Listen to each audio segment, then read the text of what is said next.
इमाम अली मकाम को बाकायदा सहाबा किराम ने रोका था, आप ना जाएं। एक तो बचपन में मशहूर था, मदीना मुनव्वरा में बहुत सारे सहाबा किराम को मालूम था, खुद नबी पाक को मालूम था, बल्कि इमाम हुसैन को मालूम था कि आप शहीद हो जाएंगे। मगर जब मदीने से करबला जाने का वक्त आया तो उस वक्त भी कई सहाबा किराम ने रोका कि आप मत जाइए, कूफा जाने का वक्त है। कहा कूफा वाले वफा नहीं करते, हुजूर आप ना जाएं। और सहाबा किराम को यही खौफ था कि कहीं वही वक्त तो नहीं कि जिसमें इनको शहीद होना है और इसी सफर में ये शहीद ना कर दिए जाएं। अल्लाह अकबर।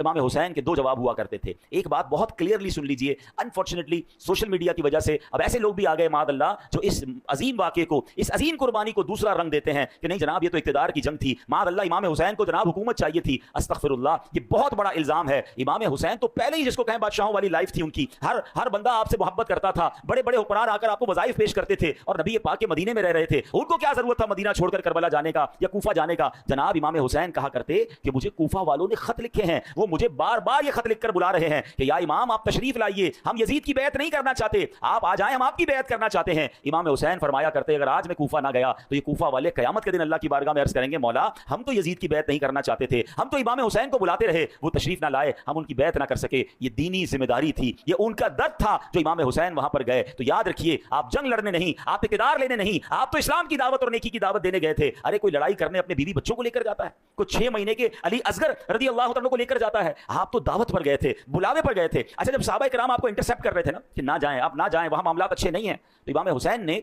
अपना एक नुमाइंदा भेजा, हजरत मुस्लिम बिन अकील रदी अल्लाह जो आपके कज़न भी थे, कि आप जाकर पहले हालात देखें। अब अल्लाह की शान देखें, जब वो वहां पहुंचे तो कूफा वालों ने हजारों की तादाद में आपकी बैत करना शुरू कर दी।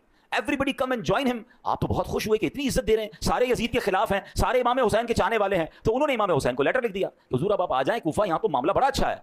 मगर वहां खत लिखना था और यहाँ कूफियों ने बेवफाई करना शुरू की।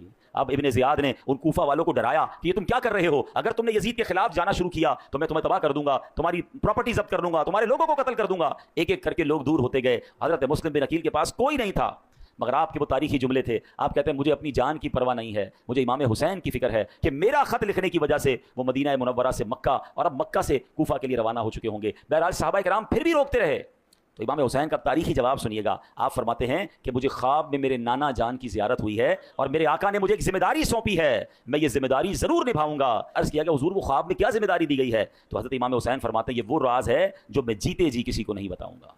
अल्लाह की रज़ा थी, इस्लाम की एक अजीम जिम्मेदारी थी। दे नो वेरी वेल, इन सबको पता था कि हमने इस सफर में शहीद होना है, मगर ये शहादत का सफर था, ये कुर्बानी का सफर था, ये नबी पाक के गोया हुक्म को निभाने का और फरीजे को अदा करने का ये सफर था। जब भी तो हम झूम झूम कर ये शेर पढ़ते हैं ना, जिसने हक करबला में अदा कर दिया, अपने नाना का वादा वफा कर दिया, जिसने हक करबला